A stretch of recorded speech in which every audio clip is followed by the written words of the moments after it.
Hi viewers, welcome to our channel. இந்த வீடியோல 6ஆம் வகுப்பு தமிழ் நியூ புக்ல உள்ள 3ஆம் பருவத்துக்கான முக்கியமான கேள்விகள் தான் பார்க்க போறோம். அதே மாதிரி பாத்தீங்க அப்படினா 6ஆம் வகுப்பு தமிழ்ல ஒவ்வொரு இயலுக்குமே முதல் பருவத்தில் இருக்கக்கூடிய ஒவ்வொரு இயலுக்குமே லைன் பை லைன் क्वेश्चंसக்கான வீடியோ போட்டுருப்போம். அதே மாதிரி முதல் பருவம் முடிஞ்ச உடனே அந்த முதல் பருவத்துக்கான முக்கியமான கேள்விகளுக்கான வீடியோ போட்டுருப்போம். அதே மாதிரி இரண்டாம் பருவத்திலேயுமே இயல் வைஸா ஒவ்வொரு இயலுக்கும் லைன் பை லைன் क्वेश्चंस அடுத்தது இரண்டாம் பருவம் கம்ப்ளீட் ஆன உடனே அதுக்கான முக்கியமான கேள்விகளுக்கு வீடியோ போட்டிருப்போம். ஓகேவா? அதே மாதிரி மூன்றாம் பருவத்துக்குமே லைன் பை லைன் क्वेश्चंस போட்டிருக்கோம். இப்போ மூன்றாம் பருவத்தோட முழுவதுமான கேள்விகளுக்கான வீடியோ பார்க்க போறோம். ஓகேவா? நீங்க அந்த வீடியோஸ் பார்க்காத இருக்கீங்க அப்படின்னா அதுக்கான லிங்கை நான் டிஸ்கிரிப்ஷன்ல கொடுக்குறேன். அதை பாருங்க, உங்களுக்கு ரொம்பவே யூஸ்ஃபுல்லா இருக்கும். ஓகேவா? லைன் பை லைன் क्वेश्चंस பார்த்துட்டு திரும்ப ஃபுல்லா ஒரு டேர்ம் ஃபுல்லா நீங்க பிராக்டிஸ் பண்ணுங்க. ஓகேவா? இப்போ பாருங்க, இந்த 50 கேள்விகளுக்கு உங்களுக்கு எவ்வளவு क्वेश्चंस தெரிஞ்சிருக்கு அப்படிங்கறத கமெண்ட் செக்ஷன்ல மறக்காம சொல்லுங்க. ஆன்சரை கமெண்ட் செக்ஷன்ல ஃபாஸ்டா சொல்லிக்கிட்டே வாங்க. ஓகேவா? கேள்வி 1, மெய் என்பதற்கு பொருள் என்ன? மெய் என்பதற்கு பொருள் என்ன?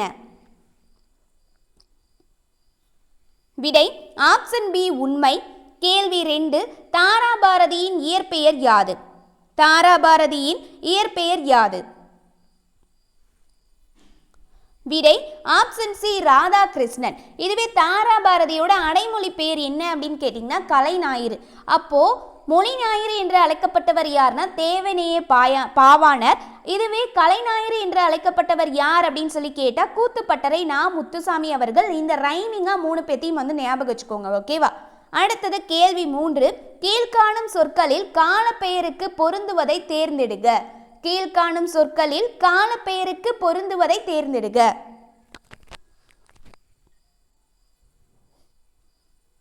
விடை ஆப்ஷன் சி வாரம். ஓகேவா? வாரம் அப்படிங்கிறது கால பெயரை தான் மென்ஷன் பண்ணுது. இதே மாதிரி நம்மளுக்கு வேற எக்ஸாம்பிளுக்கு எப்படிலாம் சொல்லலாம்னா, இப்போ காலை, மாலை, இரவு இதுவும் காலப்பெயர் தான். நாள், வருடம் இதுவுமே காலப்பெயர் தான். ஓகேவா? அடுத்தது பாருங்க, செடி, மயில் இதெல்லாம் பொருட்பெயரை மென்ஷன் பண்ணுது. பள்ளி அப்படிங்கிறது இடப்பெயரை மென்ஷன் பண்ணுது. ஓகேவா? அப்போ வாரம் அப்படிங்கிறதான் பொருத்தமா இருக்கு. கேள்வி 4, கவிமணி தேசிக விநாயகனார் என் நூற்றாண்டில் வாழ்ந்த கவிஞர்?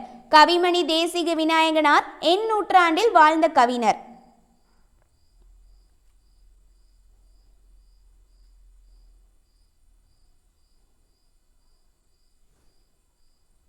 விடை ஆப்ஷன் பி 20ஆம் நூற்றாண்டில் வாழ்ந்த இணையற்ற கவிஞர் இவர்.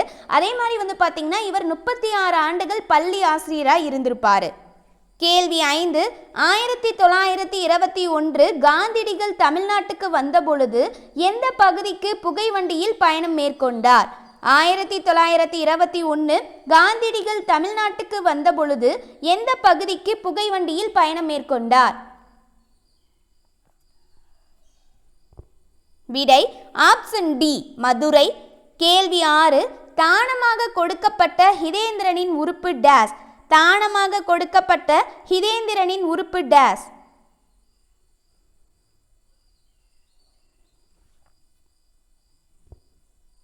விடை ஆப்ஷன் சி இதயம். கேள்வி 7, லைட் ஆஃப் ஆசியா என்ற ஆங்கில நூலின் ஆசிரியர் யார்? லைட் ஆஃப் ஆசியா என்ற ஆங்கில நூலின் ஆசிரியர் யார்?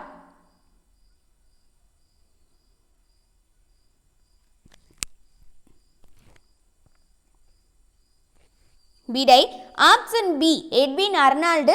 இந்த ஆங்கில நூல்ல இருந்து தழுவி எழுதப்பட்ட நூல் தான் ஆசிய ஜோதி. அது முழுக்க புத்தரோட வரலாற்றை பற்ற நூலா தான் இருக்கும். ஓகேவா? கேள்வி 8, பொருத்தமற்றதை தேர்ந்தெடு. என்னென்ன கொடுத்துருக்காங்கன்னு பாருங்க. இலக்கிய மாநாடு காந்தி, தமிழ் கையேடு பாரதிதாசன், தமிழ்நாட்டு கவிஞர் பாரதியார், குற்றாலம் அருவி. இதுல பொருத்தமற்றது எது?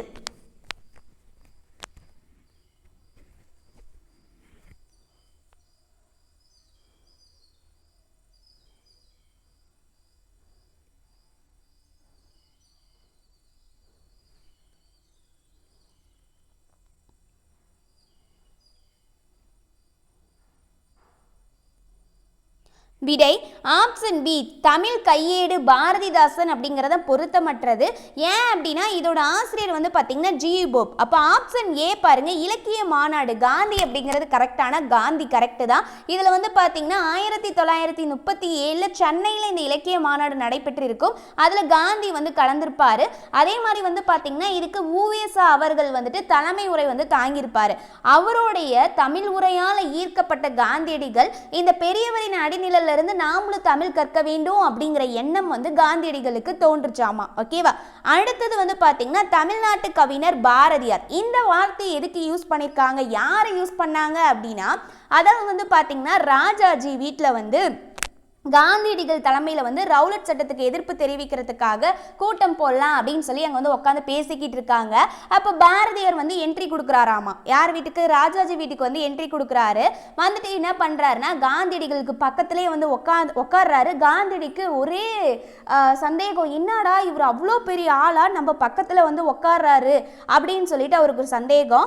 இவர் பாரதியார் டக்குன்னு என்ன கேட்டுறாருன்னா, திரு காந்தி அவர்களே நாங்கள் வந்து ஒரு விழா வந்து நடத்துகிறோம், அதுக்கு நீங்கள் தலைமை தாங்க வர முடியுமா அப்படின்னு சொல்லி கேட்குறாரு.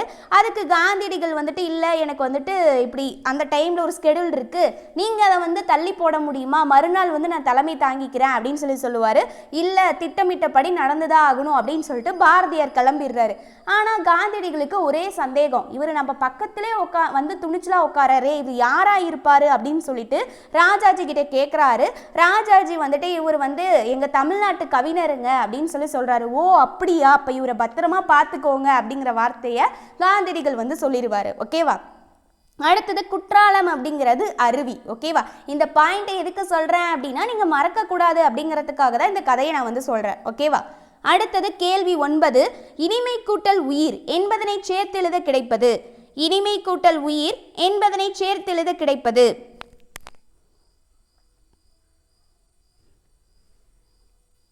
விடை ஆப்ஷன் சி இன்னுயிர்.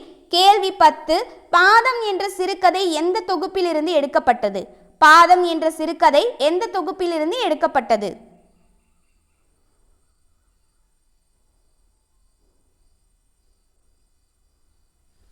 விடை ஆப்ஷன் பி தாவரங்களின் உரையாடல். இதோட ஆசிரியர் வந்து பார்த்தீங்கன்னா எஸ் ராமகிருஷ்ணனா இருப்பார். கேள்வி 11. இலக்கண அடிப்படையில் சொற்கள் எத்தனை வகைப்படும். இலக்கண அடிப்படையில் சொற்கள் எத்தனை வகைப்படும்.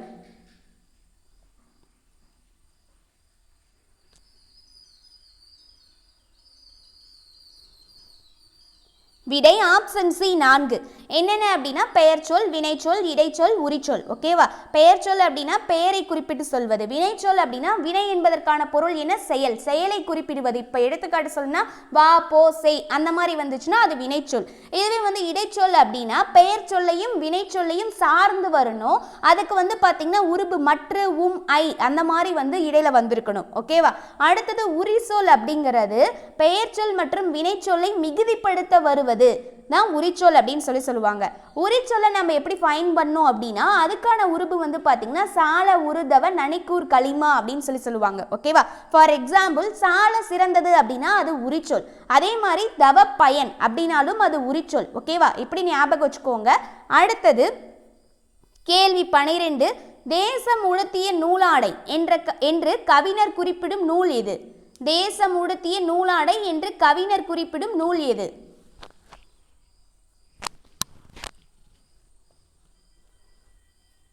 விடை ஆப்ஷன் ஏ திருக்குறள். கவிஞர் அப்படின்னா யார் அப்படின்னா தாராபாரதி வந்து இப்படி சொல்லியிருப்பாரு. ஓகேவா. கேள்வி 13. உள்ளதை உள்ளவாறு கூறுமணி டேஸ். உள்ளதை உள்ளவாறு கூறுமணி டேஸ்.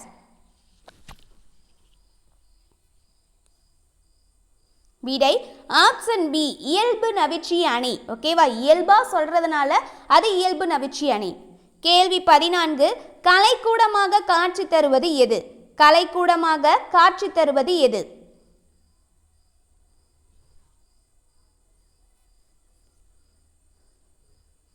விடை ஆப்ஷன் ஏ சிற்பக்கூடம். கேள்வி 15. குழந்தைகளை தொழிலாளராக மாற்றுவது மனித தன்மைக்கு எதிரான குற்றம் என கூறியவர் யார். குழந்தைகளை தொழிலாளர்களாக மாற்றுவது மனித தன்மைக்கு எதிரான குற்றம் என கூறியவர் யார்.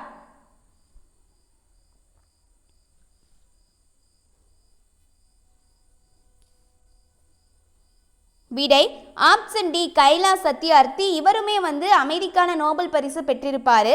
கேள்வி 16, சோம்பல் என்னும் சொல்லுக்குரிய பொருத்தமான எதிர்ச்சொல் எது? சோம்பல் என்னும் சொல்லுக்குரிய பொருத்தமான எதிர்ச்சொல் எது?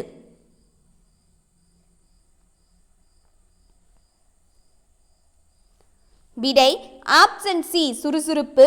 கேள்வி 17, வாழ்வில் உயர கடினமாக டேஸ் வேண்டும். வாழ்வில் உயர கடினமாக டேஸ் வேண்டும்.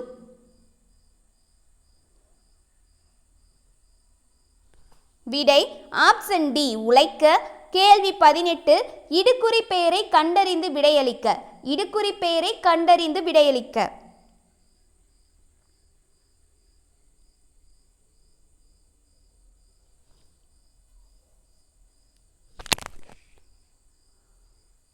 விடை ஆப்ஷன் பி மண்.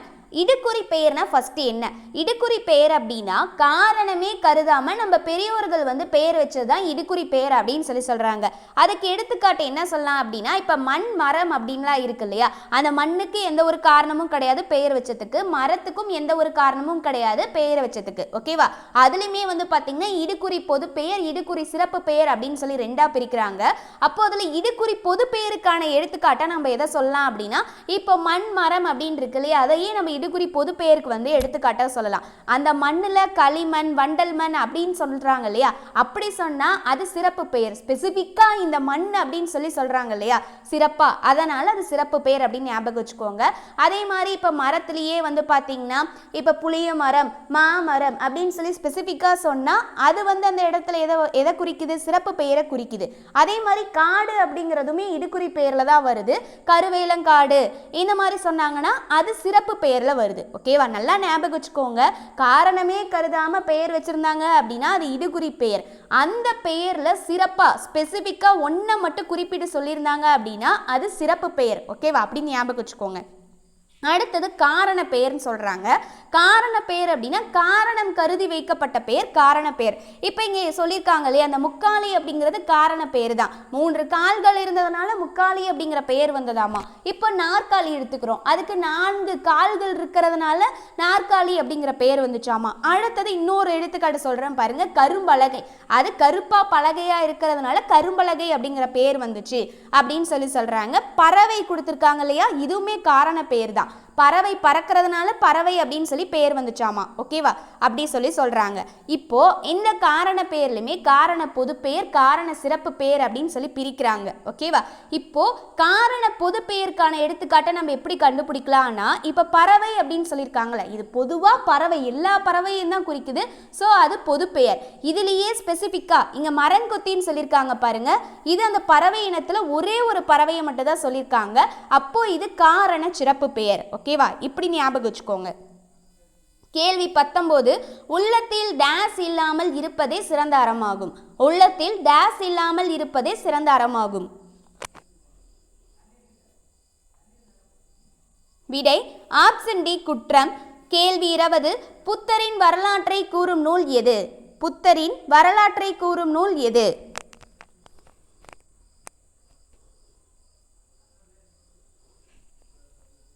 விடை ஆப்ஷன் ஏ ஆசிய ஜோதி. உங்களுக்கான ஒரு கொஸ்டின், ஆசிய ஜோதி நூலின் ஆசிரியர் யார் அப்படிங்கிறதுக்கான ஆன்சரை கமெண்ட் செக்ஷன்ல சொல்லிடுங்க.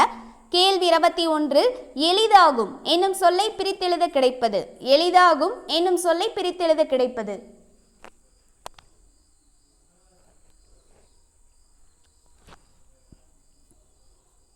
விடை ஆப்ஷன் சி எளிது கூட்டலாகும். கேள்வி 22, எந்த 4 குணம் இல்லாது வாழ்வது அறம் என்று வள்ளுவர் குறிப்பிடுகிறார்? எந்த 4 குணம் இல்லாது வாழ்வது அறம் என்று வள்ளுவர் குறிப்பிடுகிறார்?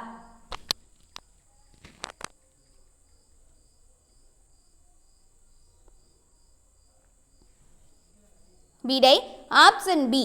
ஒரு மனுஷன் அறமா வாழ்றது, அதாவது 4 குணம் இல்லாத வாழ்வது அறம் அப்படின்னு சொல்லி வள்ளுவர் சொல்றாரு. அப்படின்னா ஒரு மனுஷன் எந்த ஒரு குற்ற குணம்லாம் அவங்ககிட்ட இருக்கக்கூடாது அப்படின்னு சொல்லியிருக்காரு.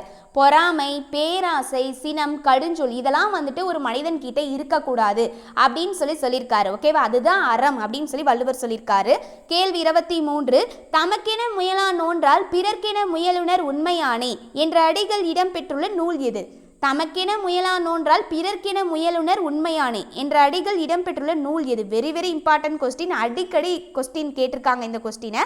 ஓகேவா? ப்ரீவியஸ் இயர் கொஸ்டின்லேயே வந்து பார்த்தீங்கன்னா கிட்டத்தட்ட 3 எக்ஸாமில் கேட்டிருக்காங்க.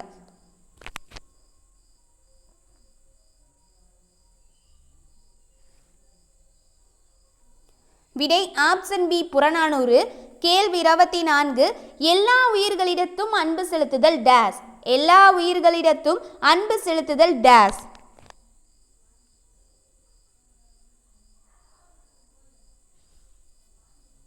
விடை ஆப்ஷன் சி மனிதநேயம்.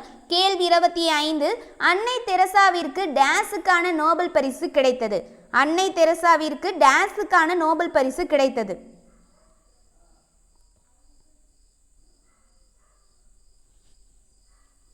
விடை ஆப்ஷன் டி அமைதிக்கான நோபல் பரிசு கிடைச்சது. நோயாளிகளிடமும் அன்பு செலுத்தியவர்னா அது நம்ம அன்னை தெரசா தான். ஓகேவா? இவங்க ரொம்ப ரொம்ப ரொம்ப நல்லவங்க. எனக்கு ரொம்ப ஸ்பெசிஃபிக்காக பிடிச்சவங்கன்னு சொல்லலாம். ஓகேவா? கேள்வி 26. வேலு நாச்சியார் பிறந்த வருடம் எது? வேலு நாச்சியார் பிறந்த வருடம் எது?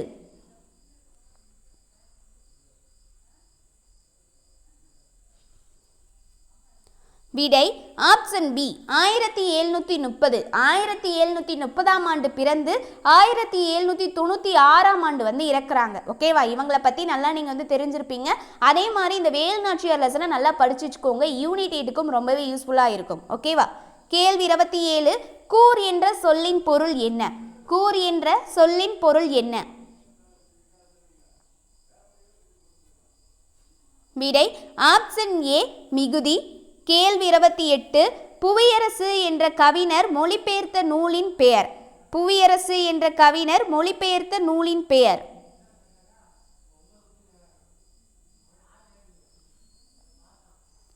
விடை ஆப்ஷன் ஏ தீர்க்கதரிசி. கேள்வி 29. பெயர் சொல் எத்தனை வகைப்படும்? பெயர் சொல் எத்தனை வகைப்படும்?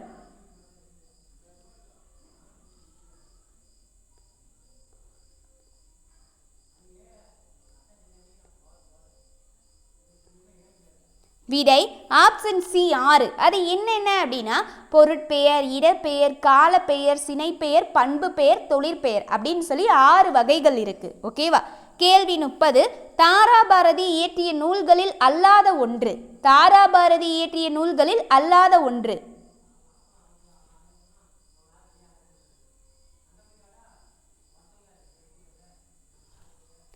விடை ஆப்ஷன் டி தேன்மலை. ஓகேவா? புதிய விடியல்கள், இது எங்கள் கிழக்கு, விரல் நுனி வெளிச்சங்கள், இது எல்லாமே இவருடைய நூல் தான். அப்போ தேன்மலை யாருடைய நூல்? அதுக்கான ஆன்சரையும் நீங்கள் தான் கமெண்ட் செக்ஷனில் சொல்கிறீங்க. ஓகேவா?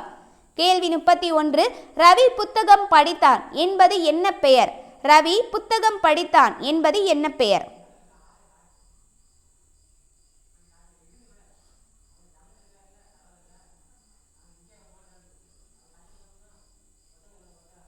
விடை ஆப்ஷன் டி பொருட்பெயர். ஓகேவா? புத்தகம் அப்படின்னு சொல்லி இருக்கு, இது பொருட்பெயர். கேள்வி 32. கவிமணி தேசிக விநாயகனார் எத்தனை ஆண்டுகள் பள்ளி ஆசிரியராக பணியாற்றியவர்? கவிமணி தேசிக விநாயகனார் எத்தனை ஆண்டுகள் பள்ளி ஆசிரியராக பணியாற்றியவர்?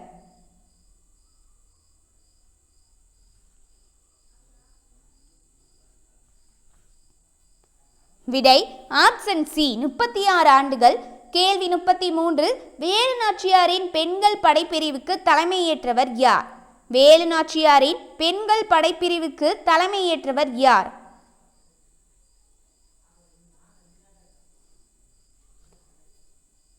விடை ஆப்ஷன் ஏ குயிலி.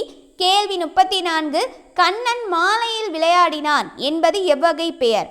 கண்ணன் மாலையில் விளையாடினான் என்பது எவ்வகை பெயர்?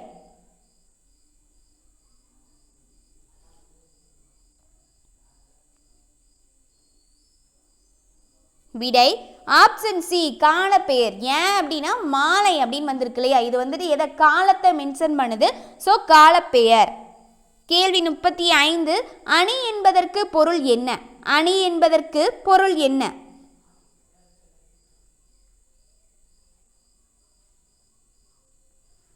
விடை ஆப்ஷன் சி அழகு. கேள்வி 36. ஹிதேந்திரன் வாழ்ந்த ஊர் எது? ஹிதேந்திரன் வாழ்ந்த ஊர் எது?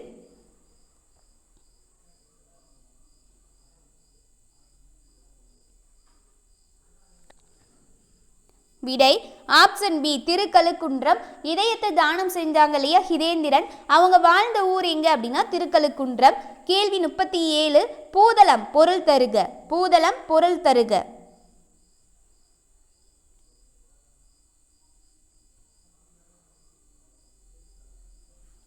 விடை ஆப்ஷன் பி பூமி. கேள்வி 38 1937 சென்னை இலக்கிய மாநாடு யாருடைய தலைமையில் நடைபெற்றது? 1937 சென்னை இலக்கிய மாநாடு யாருடைய தலைமையில் நடைபெற்றது?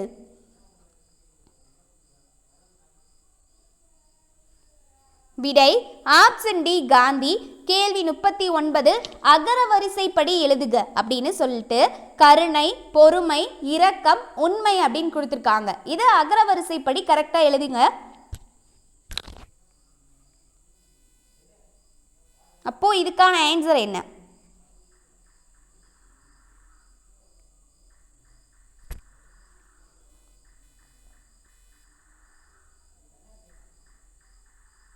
இப்போ கவனிங்க, ஃபஸ்ட்டு நம்மளுக்கு அகர வரிசைப்படி எது வரும் அப்படின்னா இந்த இரக்கம் அப்படிங்கிறதா ஃபஸ்ட்டு வரும். ஓகேவா? செகண்ட் என்ன வரும் அப்படின்னா உண்மை. தேர்டு பார்த்திங்கன்னா கருணை. ஃபோர்த்து பொறுமை. ஏன் இது கரெக்டாக அப்படின்னா இப்படி தான் எழுதணும். அகர வரிசைப்படி எழுதுங்க அப்படின்னு சொல்லி நம்மளை கேட்டிருந்தாங்கனாலே ஃபஸ்ட்டு உயிரெழுத்துக்களும் இந்த உயிர்மெய் எழுத்துக்களும் கலந்து இருந்துச்சு அப்படின்னா உயிரெழுத்துக்களுக்கு தான் நம்ம ஃபஸ்ட்டு ப்ரிஃபரன்ஸ் கொடுக்கணும். இப்போ பாருங்க அகர வரிசை அப்படின்னு சொல்லி கொடுத்துருக்காங்க. ஓகேவா? ஆ வரிசையில் வரக்கூடிய எழுத்துக்களுக்கு தான் நம்ம ஃபஸ்ட்டு ப்ரிஃபரன்ஸ் கொடுக்கணும். இது நிறைய பேத்துக்கு புரிஞ்சிக்க மாட்டேங்கிறாங்க.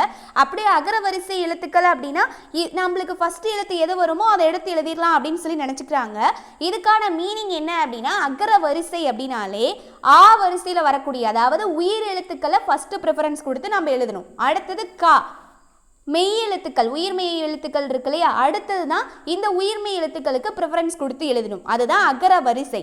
அப்போ பாருங்க ஃபஸ்ட்டு உயிரெழுத்துக்களுக்கு தான் நம்ம ப்ரிஃபரன்ஸ் கொடுக்கணும். அப்போ பாருங்க எது உயிரெழுத்துக்கள் இருக்கு நம்மளுக்கு ஃபஸ்ட்டு ஆங்கிற எழுத்துலாம் எதுலேயும் வரல, இரக்கம் அப்படின்னு வந்திருக்கு. அப்போது அடுத்தது உண்மை அப்படிங்கிறதும் உயிர் எழுத்தாக இருக்குது. இதில் இரக்கம் ஃபஸ்ட்டு வருமா உண்மை ஃபஸ்ட்டு வருமானு பாருங்கள். ஈங்கிற எழுத்து தான் முதல்ல வரும். ஸோ அதனால் அதை இரக்கத்தை ஃபஸ்ட்டு எடுத்துக்கிட்டோம். அடுத்தது உண்மை அப்படிங்கிறது ஈக்கு அடுத்தது தான் வரும் ஊ அப்படிங்கிறது. அதனால தான் உண்மை அப்படிங்கிறத ரெண்டாவதாக எடுத்துக்கிட்டோம். அடுத்தது கருணை, பொறுமை அப்படிங்கிறது உயிர்மெய் எழுத்துக்கள் லிஸ்ட்டில் வருது. அடுத்தது இதை நம்ம எது ஃபஸ்ட்டு வரும் அப்படின்னு சொல்லி பார்க்கணுமா? இப்போ பாருங்கள் கருணை அப்படிங்கிறது கா அப்படிங்கிற எழுத்து தான் நம்மளுக்கு ஃபஸ்ட்டு. அதனால் மூணாவது அதை எடுத்தாச்சு. அடுத்தது பொறுமை அப்படிங்கிறது பா வரிசையில் இருக்குது. அப்போ கா வரிசைக்கு அடுத்தது தானே பா வரிசை வரும். ஸோ அதனால தான் நாலாவது நம்ம பொறுமை அப்படிங்கிறத எடுத்துக்கிறோம். ஓகேவா? அகர வரிசை அப்படின்னா இதுதான் அதுக்கான மீனிங். ஃபஸ்ட்டு ஆ வரிசை உயிரெழுத்துக்களுக்கு ஃபஸ்ட்டு ப்ரிஃபரன்ஸ் கொடுக்கணும். அடுத்ததான் உயிர்மெய் எழுத்துக்கள். அப்போ இதுக்கான கரெக்டான ஆன்சர் என்ன அப்படின்னா ஆப்ஷன் ஏ இரக்கம், உண்மை, கருணை, பொறுமை. கேள்வி 40 தலை சிறந்த பண்பாக ஆசிய ஜோதி குறிப்பிடுவது எதனை? தலை சிறந்த பண்பாக ஆசிய ஜோதி குறிப்பிடுவது எதனை?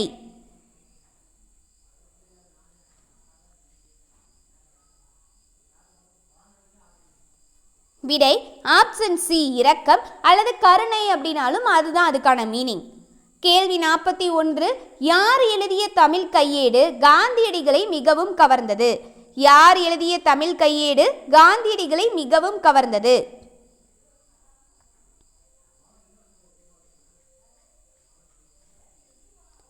விடை ஆப்ஷன் பி ஜியு போப்.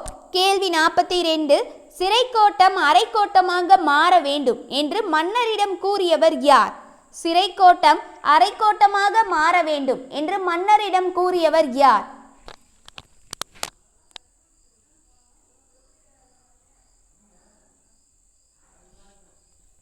விடை ஆப்ஷன் டி மணிமேகலை.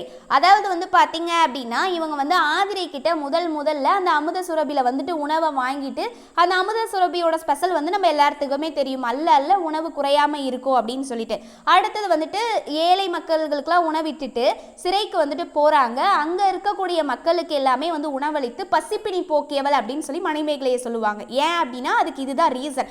எல்லாத்தோட பசியும் நீக்கிறாங்க. அப்போ மன்னர் மன்னர்கிட்ட அந்த வெளியே வந்துட்டு இருப்பாங்கல்ல காவலாளி, அவர் வந்துட்டு போய் சொல்கிறாரு, மன்னா இப்படி வந்து ஒரு பெண் வந்து வந்தாங்க, இந்த மாதிரி கொடுத்தாங்க, அல்ல அந்த அமுத சுரபியிலேருந்து உணவு குறையவே இல்லை, ஒரே ஆச்சரியமாக போயிடுச்சு அப்படின்னு சொன்னோடனே உடனே மன்னன் வந்துட்டு அவருடைய கெட்டப்பில் வந்து சொல்லுவாங்க இல்லையா, யார் அங்கே கூப்பிடுங்கள் அப்படின்னு சொல்லிட்டு அந்த மாதிரி கூப்பிடுறாரு. கூப்பிட்ட உடனே மணிமேகலையை கூப்பிட்டு விசாரிச்சோடனே இவங்க அந்த கதையெல்லாம் சொல்கிறாங்க. சொன்ன உடனே தான் அப்போது இந்த டயலாக்கை வந்து மணிமேகலை சொல்கிறாங்க, சிறைக்கோட்டம் அரைக்கோட்டமாக மாற வேண்டும் மன்னா அப்படின்னு சொன்ன உடனே மன்னனே வந்து பாராட்டியிருப்பார். இதுதான் இந்த கதை. ஓகேவா? 43வது கேள்வி, நோயாளிகளிடம் அன்பு காட்டியவர். நோயாளிகளிடம் அன்பு காட்டியவர்.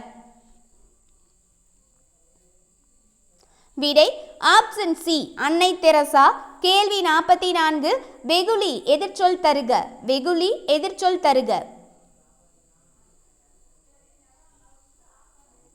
விடை ஆப்ஷன் டி மகிழ்ச்சி. வெகுளி அப்படின்னா அதற்கான பொருள் என்ன அப்படின்னா சினம்னு கொடுத்துருக்காங்க இல்லையா, அதுதான் அதுக்கான எக்ஸாக்டான பொருள். அதனால தான் சினம் அப்படின்னா என்ன, அதுக்கான எதிர்ச்சொல் மகிழ்ச்சி. கேள்வி 45, படபட இலக்கண குறிப்பு தருக. படபட இலக்கண குறிப்பு தருக.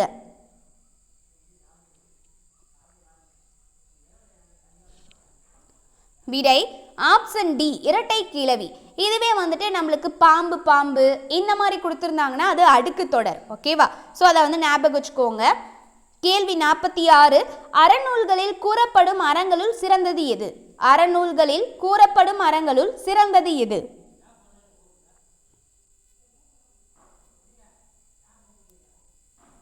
விடை ஆப்ஷன் சி பகுத்துண்டு பல்லுயிர் ஓம்புதல். கேள்வி 47, தமிழாக்கம் தருக. டிரான்ஸ்பிளான்டேஷன். தமிழாக்கம் தருக. டிரான்ஸ்பிளான்டேஷன்.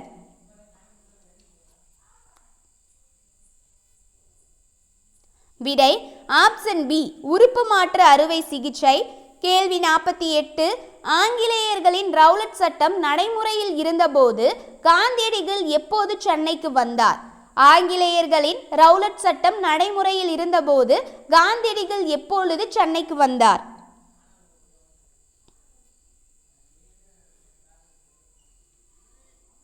விடை ஆப்ஷன் பி பிப்ரவரி 1919. இது ரொம்ப ரொம்ப ரொம்ப இம்பார்ட்டன்ட். ஓகேவா?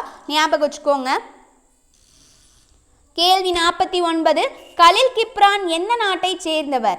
கலில் கிப்ரான் எந்த நாட்டை சேர்ந்தவர்?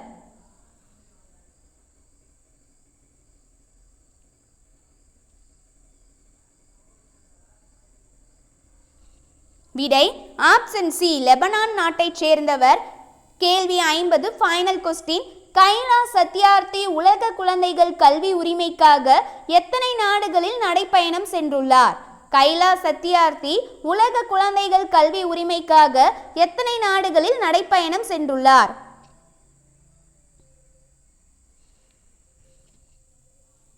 விடை ஆப்ஷன் ஏ 103.